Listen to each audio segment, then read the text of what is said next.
Selamat malam, salam sejahtera untuk kita semuanya. Assalamualaikum warahmatullahi wabarakatuh. Ya, saudara-saudara, perkuliahan kita ini itu banyak sekali saya itu ketinggalan ya. Tapi insya Allah akan saya percepat ya kan. Dan apa itu nanti dalam UTS juga saya akan sebisa mungkin cukup bisa memberikan kemudahan bagi Anda dalam mengerjakannya ya. Tapi tanpa mengurangi substansi daripada tujuan perkuliahan ini ya. Tujuan perguruan ini, saudara, adalah memberikan pengetahuan dan juga kemampuan bagi saudara-saudara semuanya kan untuk mengetahui proses pengembangan sistem informasi. Jadi pengembangan sistem informasi seperti saat ini, saudara-saudara, itu sudah berkembang menjadi suatu tahapan-tahapan metode ya atau ilmu ya, ilmu tersendiri. Jadi sistem informasi itu ibaratnya adalah sebagai bangunan ya, tapi bangunan yang tidak tampak ya, bangunan yang bisa kita artikan sebagai suatu arsitektur proses ya yang itu mengolah data menjadi informasi, bahkan sekarang ini menjadi pengetahuan ya. Jadi tahapan kita ini adalah eh, mengolah data menjadi informasi. Itulah tugas utama daripada sistem informasi yang akan di-develop dengan ilmu yang kita pelajari dari itu perkuliahan kita ini. Saudara-saudara, sistem development ya kan, itu menjadi krusial karena teknologi informasi itu ternyata tidak bisa didesain secara itu bebas ya, harus menggunakan metode. Di dalam pengembangan sistem informasi itu paling tidak ya kan itu ada itu 6 proses ya yang harus dilewati ya, minimal ya. Pertama adalah visibility study ya atau juga studi kelayakan. Visibility study ini merupakan langkah pendahuluan atau juga langkah awal sebelum developer ya atau juga development program itu dijalankan. Apa yang harus dilakukan dalam visibility study ini adalah banyak aspek ya. Jadi pendekatannya adalah pendekatan kepada user ya. Jadi pendekatan kepada user atau owner ya. Jadi visibility study itu dilakukan oleh Anda sebagai apa? Sebagai developer. Developer apa Anda ini? Anda adalah developer atau perancang sistem informasi. Sehingga Anda akan membuat satu bangunan atau membuat suatu itu kerangka dari suatu gedung ya yang itu adalah nanti digunakan oleh orang atau customer atau juga owner daripada gedung tadi itu. Sehingga apa? Kelayakannya juga harus merupakan kelayakan dari beberapa aspek, ya. Boleh kelayakan secara hukum, legal, ya. Tapi prinsipnya adalah kelayakan ini sebetulnya merupakan kelayakan yang itu dipandang dari pengembangan sistem informasi itu sendiri, ya. Nah, apa yang harus kita lakukan, saudara-saudara? Kita harus membuat satu plan approach atau plan pendekatan ya plan pendekatannya kepada siapa satu kepada user ya user itu membutuhkan apa. Nah itu pertanyaan sangat penting dalam visibility study ini. Kita harus mengetahui apa yang dibutuhkan oleh user atau juga apa yang diinginkan oleh owner sebagai pemesan daripada sistem informasi. User dan owner ini tentu memiliki suatu keinginan ya agar semua proses bisnisnya yang dia jalankan saat ini menjadi lebih bagus. Nah, kita sebagai seorang sebagai developer itu harus mampu mampu mengungkap gitu kan apa-apa yang sesungguhnya mereka inginkan. Sesungguhnya apa yang mereka hadapi, mereka menghadapi masalah apa saja di dalam selama ini menjalankan proses bisnisnya ya. Proses bisnis ini jangan diartikan sebagai itu finansial semata ya. Proses bisnis ini adalah segala suatu proses yang terjadi di dalam lembaga atau juga organisasi atau juga perusahaan yang itu adalah berorientasi kepada layanan atau juga berorientasi kepada pengembangan itu produksi dari organisasi atau perusahaan itu sendiri ya. Sehingga visibility study ini perlu dilakukan pendekatan ya. Pendekatan dari ke sisi user atau juga owner supaya kita mengetahui gambaran rancangan sistem informasi yang mereka inginkan ya. Dari itu harus kita buat ya, nanti kita bisa breakdown gitu kan apa saja yang mereka inginkan ya. Kemudian setelah Anda mendapatkan gambarannya, Anda mengajukan suatu referensi daripada sistem informasi yang ada ya, cross compare, melakukan suatu cross compare gambaran mengenai sistem informasi yang sudah ada di tempat lain atau juga sudah umum di beberapa wilayah gitu kan supaya nanti itu Anda memberikan suatu gambaran, ya, supaya dia punya suatu gambaran visual, ya, mengenai proses yang diinginkan. Kenapa itu harus kita lakukan? Supaya memberikan kemudahan, supaya user atau owner itu, oh iya Pak, seperti itu Pak, tapi ada tapiannya. Nah, gitu ya. Jadi dia punya suatu gambaran running proses sistem informasi yang diinginkan, ya, dengan cara apa? Melihat contohnya, ya, sehingga itu lebih mempermudah kita dari si developer untuk semakin memperjelas apa yang mereka inginkan secara detail dan secara spesifik, ya. Setelah kita mengetahui bahwa gambaran proses yang diinginkan itu sudah kita sepakati, maka dilakukanlah yang namanya itu studi mengenai legal spec, ya. Jadi waktu kita mengajukan suatu rancangan itu kita harus juga memperhatikan legal aspeknya, ya, karena secara profesional legal aspek itu sangat penting supaya informasi yang nanti akan didesain itu tidak punya masalah dengan masalah hukum atau juga yang lain-lain seperti itu, ya. Kemudian visibilitas tadi itu yang selanjutnya adalah mengenai itu pengenangan daripada rancangan yang nanti akan dilanjutkan menjadi suatu production, ya. Nah, disinilah kita memerlukan suatu yang namanya itu planning, ya, perencanaan untuk mewujudkan sistem informasi yang sudah disepakati antara developer dengan user atau owner, ya. Kemudian lanjutkan dengan requirement engineering, ya, pemetaan kebutuhan, ya, pemetaan kebutuhannya apa saja di dalam merancang sistem informasi, kemudian dilakukan desain, ya, kemudian dilakukan programming, ya. Jadi sebelum dilakukan pemrograman itu tiga aspek ini harus selesai dulu, ya. Visibility study, outputnya adalah kesepakatan antara developer dengan user atau owner, ya. Kemudian pemetaan kebutuhan-kebutuhan yang diperlukan di dalam membangun sistem informasi. Kemudian dilakukan rancangan, ya. Nah, setelah itu baru yang keempat adalah melakukan pemrograman. Nah, di sini sudah mulai berjalan namanya manajemen proyek sistem informasi, ya. Tapi ini kita membahas dari mata kuliah kita ini dari sisi proses development-nya, ya. Karena itu nanti melengkapi itu kemampuan kita di dalam memanage atau mengelola proyek manajemen sistem informasi secara lebih akurat seperti itu, ya. Setelah kita itu realisasikan desain tadi itu menjadi suatu pemrograman, ya, baik secara web atau juga secara database atau juga secara jaringan, maka dilakukan pengujian testing, ya. Testing ini juga buat skenario dari sisi katakanlah scalability, ya. Jadi testing ini banyak sekali aspeknya terkait dengan sistem informasi, ya, standarnya kan. Satu adalah scalability, ya, kemudian security, gitu ya, kemudian reliability, keterandalan, ya, paling tidak ini, ya. Jadi dari sisi apa itu eh, apa itu security, ya, keamanan, ya, kemudian reliability, keterandalan, gitu ya, kemudian kepastian daripada kebenaran proses yang dijalankan, ya. Kemudian kalau semua itu sudah selesai, baru implementasi, ya, implementasi sesuai untuk ditunjukkan kepada user atau owner. Nah, seperti itu saudara ya.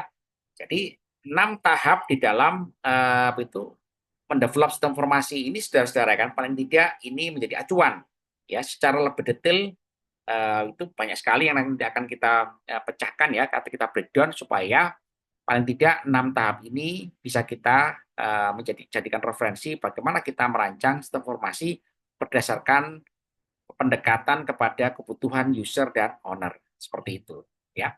Halo saudara. Ya, Pak.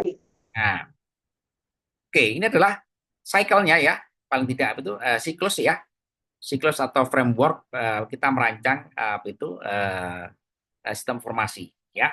Jadi pengembangan sistem informasi itu bagian juga dilengkapi dengan manajemen proyek sistem informasi, ya. Jadi bagaimana ini dijalankan, pengembangan sistem informasi ini dijalankan dengan ilmu selanjutnya, ya, ilmu manajemen proyek, ya, karena manajemen proyek itu menekankan kepada pengelolaan, ya, pengelolaan di dalam pengembangan sistem informasi, ya. Di situ karena ada ada human resource yang dilibatkan, ya, ada sumber daya manusia yang dilibatkan, yang bekerja, ya, kemudian juga ada katakanlah pengelolaan daripada sisi engineering, ya, ada di situ ada kebutuhan-kebutuhan perangkat, kebutuhan perangkat-perangkat pendukung, gitu ya.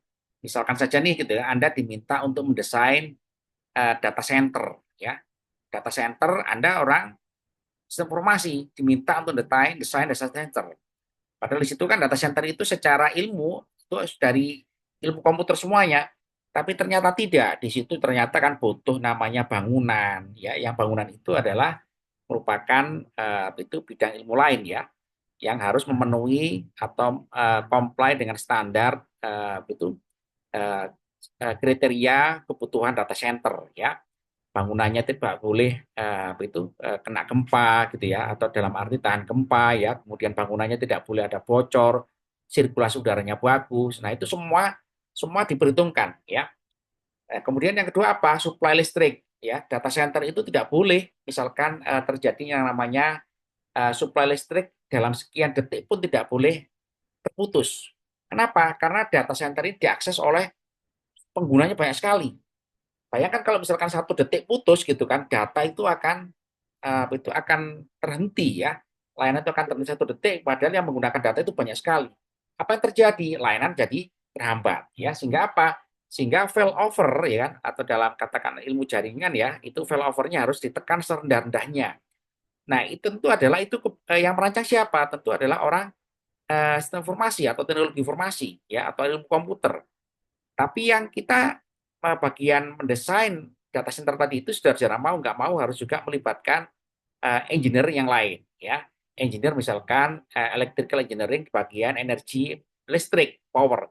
Nah, bidang-bidang ilmu lain tadi itu yang melengkapi itu perancangan sistem informasi itulah maka kita membutuhkan ya suatu ilmu ya yang namanya adalah manajemen proyek sistem informasi. Nah, itulah ini mentailoring ya, mengintegrasikan pengembangan informasi terintegrasi dengan kebutuhan-kebutuhan lain ya kan yang itu mewujudkan pengembangan sistem informasi itu sendiri ya mulai dari sumber daya manusia, pendukung-pendukung yang lain ya, bahkan juga pengelolaan keuangan ya, itu kita kelola ya agar apa? Agar pengembangan sistem informasi itu berjalan ya, seperti itu.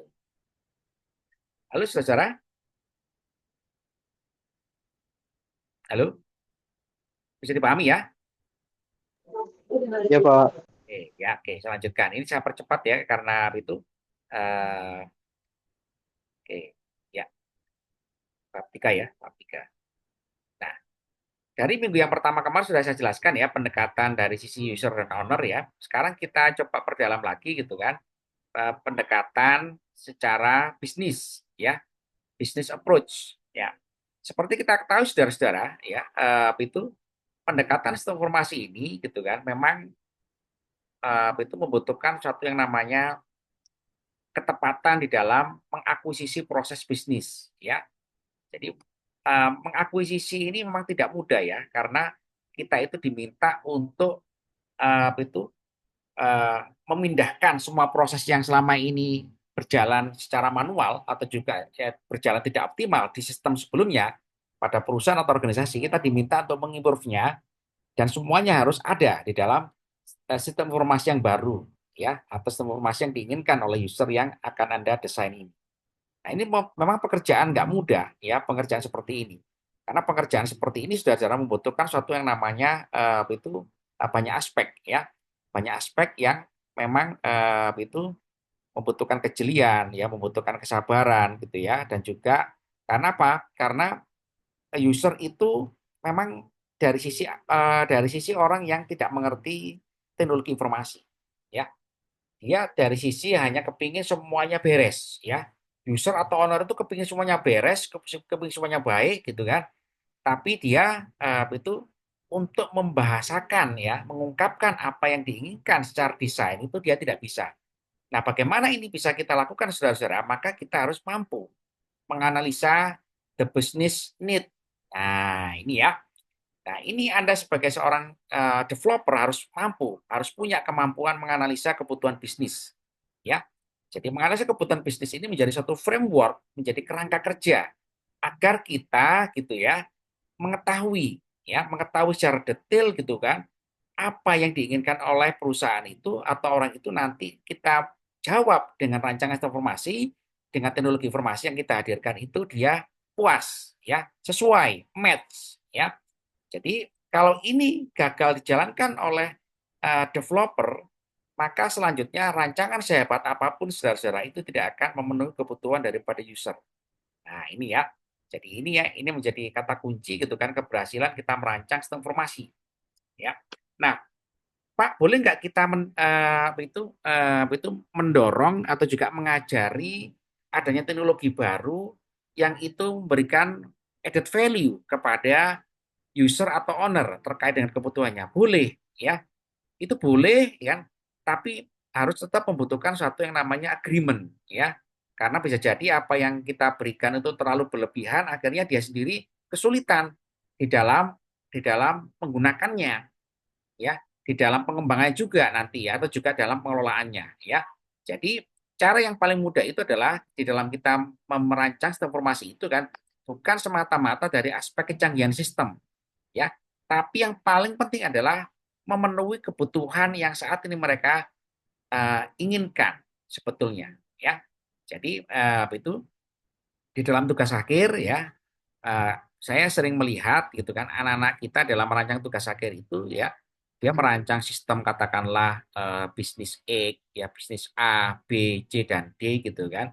Itu kelihatan belum ada yang namanya feasibility study ya untuk menganalisis kebutuhan bisnis oleh user. Nah, ya. Jadi akhirnya apa? Akhirnya sistem informasi yang dirancangkan dalam tugas akhir tadi itu kan itu tidak kena sasaran, tidak sesuai dengan apa yang diinginkan oleh user atau juga oleh owner. Ya, sehingga apa? Sehingga ya semuanya bisa Anda buat, tapi kalau itu tidak dibutuhkan oleh mereka kan nggak bukan jadi sia-sia ya. Jadi ngeman kita bekerja keras itu berhari-hari, bermalam-malam gitu kan. Tapi ternyata bukan itu yang diinginkan oleh user atau owner. Nah, kenapa ini terjadi? Karena ada satu fase yang dilewati yakni fase feasibility study dalam arti adalah melakukan analisa proses bisnis dari sisi user tadi itu, ya. Nah, bagaimana caranya kita mampu melakukan analisa bisnis ini, saudara-saudara kan? Yang paling penting ya kan di dalam kita menganalisa proses bisnis adalah kita ya kan berusaha untuk melakukan identifikasi. Ya, lakukanlah identifikasi ya proses bisnis yang berjalan dengan sistem yang ada saat ini pada organisasi atau lembaga tadi itu detail ya. Jadi satu proses itu detail ya. Jadi tidak boleh itu kita harus melakukan manual. Dilakukan identifikasi secara manual gitu kan. Dari setiap proses yang berhasil kita identifikasi kita konfirmasi. Ada yang ketinggalan nggak Bu? Ada yang ketinggalan nggak Pak? Nah, ya kita konfirmasikan ya. Karena kalau satu ketinggalan itu akan merubah rancangan sistem informasi Anda semuanya kan gitu ya. Karena kita membuat satu rancangan sistem informasi itu kan integrated ya, integrated paket atau juga mungkin juga distribusi ya. Sehingga apa saudara-saudara? Langkah identifikasi ini penting ya. Identifikasi ini penting gitu kan. Bagaimana kita memulainya? Identifikasi ini kita mulai dari output yang paling mudah ya, outputnya. Output proses dari sistem dari organisasi atau juga perusahaan yang berjalan itu apa saja selama ini ya Pak. Perusahaan misalkan perbankan ya, perbankan itu apa outputnya setiap secara berkala Pak. Laporan keuangan misalkan ya, laporan keuangan itu ternyata nggak satu, laporan keuangan laporan keuangan A B C D D dan seterusnya. Dari sisi laporan keuangan aja itu sebagai output itu bisa kita tarik ke belakang ya, tarik ke belakang dari prosesnya sampai juga input datanya ya. Jadi satu aja ya itu udah ketahuan, itu identifikasi sudah sangat banyak sekali yang dilakukan. Apalagi kira-kira misalkan adalah itu terkait dengan perhitungan aset perusahaan. Nah, itu juga sudah laporan aset perusahaan. Nah, perhitungan aset perusahaan ya itu juga itu bentuknya macam-macam. Dan kalau itu kita tarik ke belakang, itu juga identifikasi banyak sekali. Ya, jadi identifikasi sudah dimulai dari mana? Identifikasi itu paling mudah adalah dimulai daripada output ya yang ada pada perusahaan tadi itu selama ini. Nah, ya, jadi paling mudah seperti itu. Ya, lalu saudara dengar ya, Ya, halo. Pak. Nah, gitu ya. Jadi cara yang mudah dari mana? Dari output. Ya, waktu kalau misalkan Anda ketemu dengan tim IT mereka gitu ya, outputnya selama ini apa saja ini? 1, 2, 3, 4, dan seterusnya. Ada ketinggalan Gimana nggak tuh? dari output-output itu? Kalau tidak ada ketinggalan, maka output itu sudah firm, udah pasti, maka output ini ditarik ke belakang. Ditarik ke belakang, itulah muncul identifikasi proses bisnis yang ada. Dari identifikasi proses bisnis yang ada, saudara, kita tahu datanya itu membutuhkan data apa saja. Datanya kan pasti adalah data ini ya, datanya adalah link up kemana-mana. Data dari sini, itu, nah, itu data dari beberapa unit tadi itu kita buat satu peta, ya satu peta proses data gitu kan yang diolah di dalam sistem yang ada di perusahaan atau instansi yang saat ini berjalan Utara ya, Selatan di menghasilkan Bogor. output yang selama ini kita berhasil identifikasi seperti itu ya. Nah, dengan cara seperti itu saudara-saudara, keuntungan kita apa? Keuntungannya dengan cara efisien seperti itu. Keuntungannya adalah kita nanti nggak akan ketinggalan ya. Tidak ada satu proses yang akan ketinggalan ya. Ya, ya mohon maaf saudara-saudara ya karena sebelah ini ada apa itu orang pesta ya. Jadi itu saya juga sulit untuk pindah itu lokasi karena itu tempatnya ya. Oke, oke, lanjutkan. Nah, dengan cara seperti itu, saudara-saudara, kita menarik ke belakang, ya, menarik ke belakang output, ya, kita mendapatkan dua gambaran. Satu proses yang selama ini terjadi, dua data yang dilibatkan, ya. Dari situ, saudara-saudara, kita udah ketahuan, kita pecahkan lagi. Siapa subjek yang melakukan? Ya, subjek melakukan adalah subjek satu orang ya, misalnya yang melakukan input data, yang katakanlah mengeksekusi data ya kan, karena kan eksekusi data dalam satu sistem itu pasti melibatkan orang juga ya, apalagi misalkan contohnya adalah perbankan ya, perbankan itu gitu kan, orang melakukan transaksi kan, ada yang memvalidasi, ada yang itu melakukan verifikasi gitu ya, melakukan pengecekan itu kan ada orang. Jadi dari semua sistem dari output ya yang kita identifikasi tadi itu kan kalau kita ketarik belakang proses dan data yang diolah itu juga melibatkan orang. Nah, disitulah dilakukan yang namanya analisa ya. Analisanya ini apa yang mau kita lakukan saudara-saudara? Dari sisi katakanlah efisiensi ya, dari sisi kecepatan ya, dari sisi ketepatan, dari sisi error, dari sisi katakanlah security ya. Jadi untuk menganalisa ya output yang kita tarik ke belakang tadi itu saudara-saudara itu sudah ketahuan gitu kan mana hal-hal yang katakanlah tidak efisien ya atau juga kemungkinan adanya satu celah security atau juga celah penurunan kinerja dalam hal keterandalan atau reliability. Nah, itu adalah cara yang paling gampang ya. Karena apa? Karena itu di dalam itu organisasi ya yang kita tahu semua itu adalah pasti ada proses bisnis yang terjadi ya. Itu pasti ada yang namanya information technology and people ya. Ada orang yang itu menggunakan teknologi informasi ya. Untuk apa? Untuk memproses ya. Nah, kita tahu apakah selama ini gitu ya proses yang Anda identifikasi ke belakang tadi itu dari output apakah efisien. Nah, efisiensi itu dihitung, harus kita hitung ya, harus kita buat satu model ya. Bikin model supaya nanti bisa kita jelaskan kepada user atau owner gitu kan bahwa rancangan sistem informasi yang baru tadi itu kan ternyata bisa di encompass ya, encompass atau bisa disederhanakan ya, keterlibatan orang ya, kemudian kecepatan dalam melakukan proses data gitu kan itu lebih cepat. Nah, inilah Anda sudah melakukan yang namanya analisa proses bisnis yang terjadi ya sehingga Anda bisa mengajukan itu rancangan sistem informasi yang lebih efisien, lebih ringkas dan lebih cepat.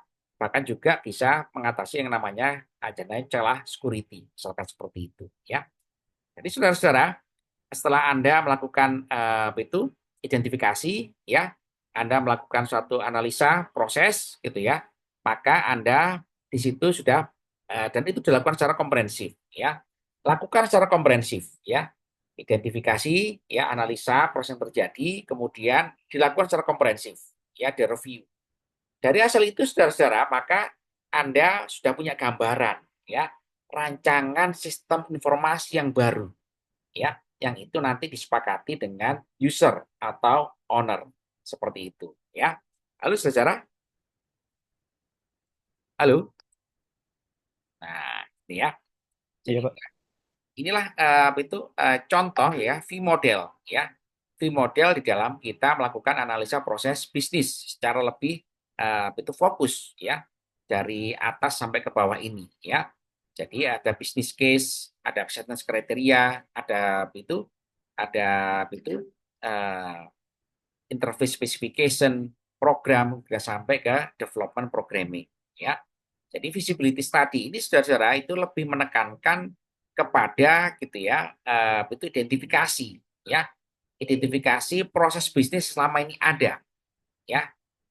Tadi saya sampaikan kepada Anda kan, dari mana kita mulainya Pak? Dari identifikasi. Identifikasi apa yang kita cari? Output. Nah, itu dari luaran-luaran proses bisnis yang mereka selama ini mereka jalankan. Apa saja nih, gitu ya. Supaya nanti kita bisa men-track ke belakang, kemudian itu kita gambarkan secara lebih detail ya, supaya bisa kita lakukan routing ya, atau juga tracking ya, tracking proses dalam mengolah data sampai menjadi laporan atau juga menjadi dokumen yang lain seperti itu.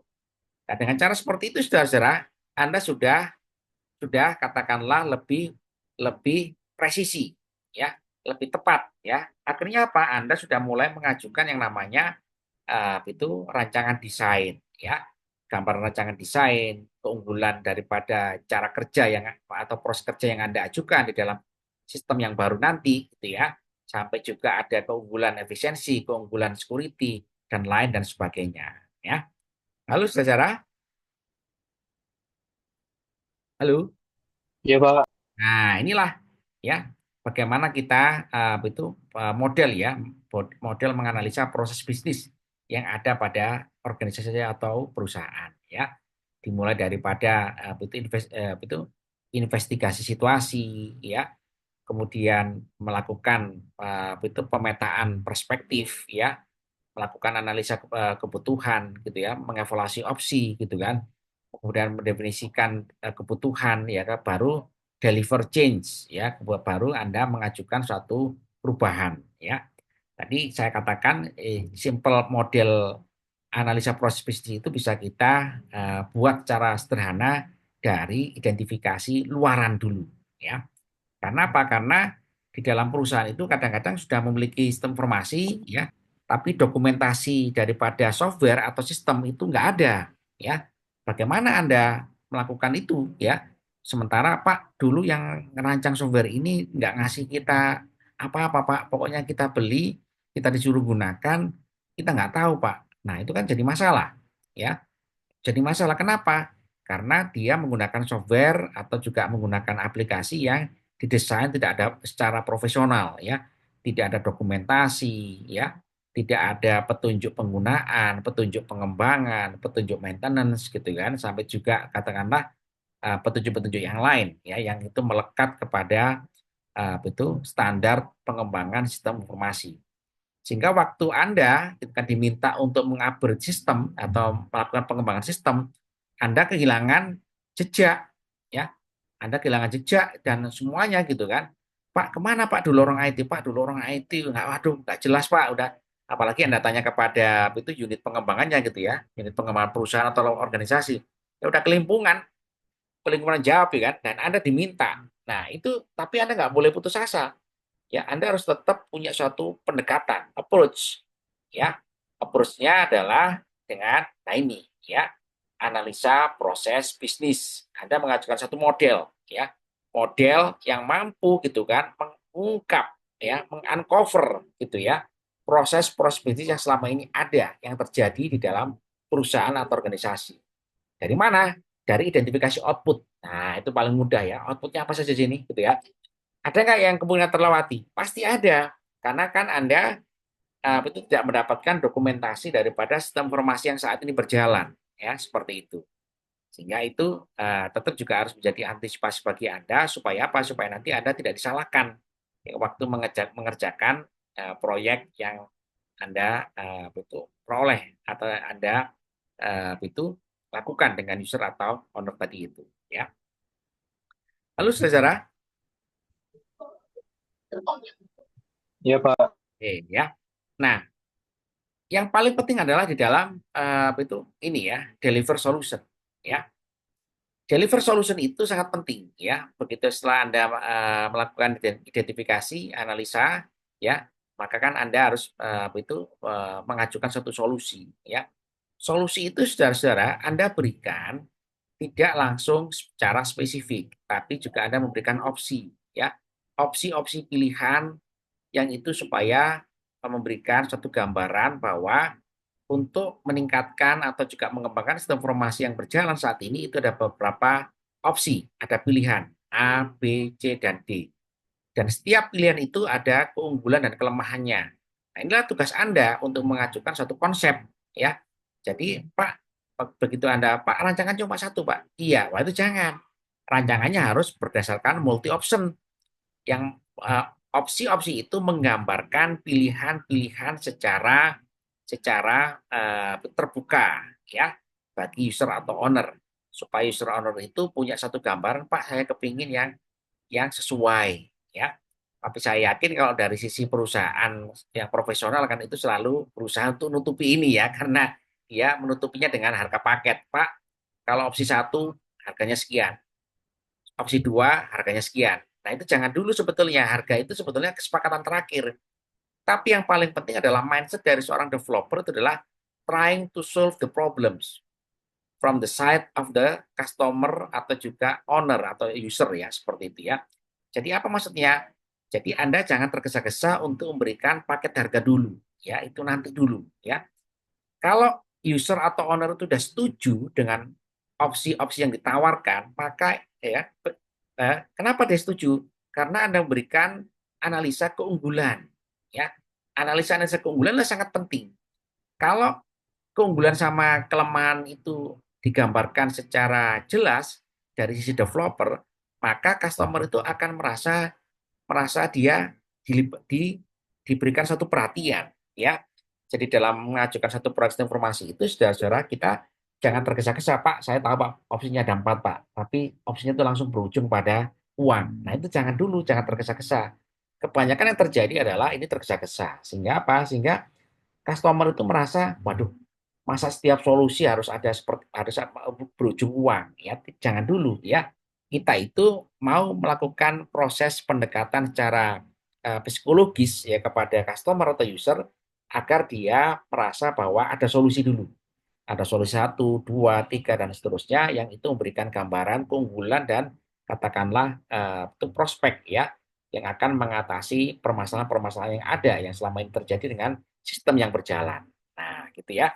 Sehingga kalau itu sudah Anda petakan, saudara-saudara, dengan opsi-opsi satu, 2, 3, dan seterusnya, maka customer tadi itu akan nyaman. Ya, akan nyaman, dia akan pasti akan milih. Ya, yang milih, Pak, saya menggunakan yang solusi dari Bapak yang ini aja, Pak. Ya, saya ini kayaknya sesuai dengan kemampuan kami, dengan kebutuhan kami, dan seterusnya. Nah, kalau itu sudah deal agree, baru Anda boleh mengajukan kesepakatan, ya tadi ya, kesepakatan finansial, ya, kesepakatan profesional sebagai langkah mengerjakan pengembangan proyek sistem informasi. Nah, ya, akhirnya apa ya? Berjalannya proses selanjutnya secara otomatis desain, development, dan testing dan seterusnya.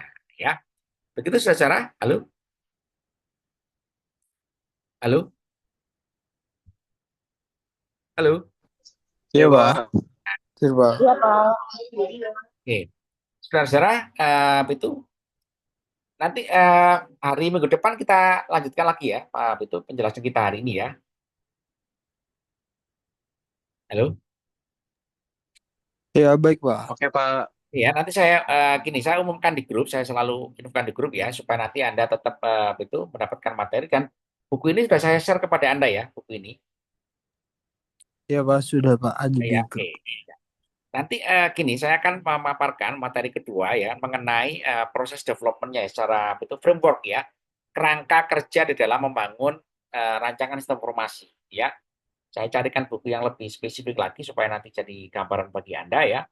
Bagaimana secara teknikal untuk merancang sistem informasi itu kerangka kerjanya ya. Jadi kerangka kerja itu nanti menjadi acuan bagaimana Anda mendesain rancangan sistem informasi yang baru.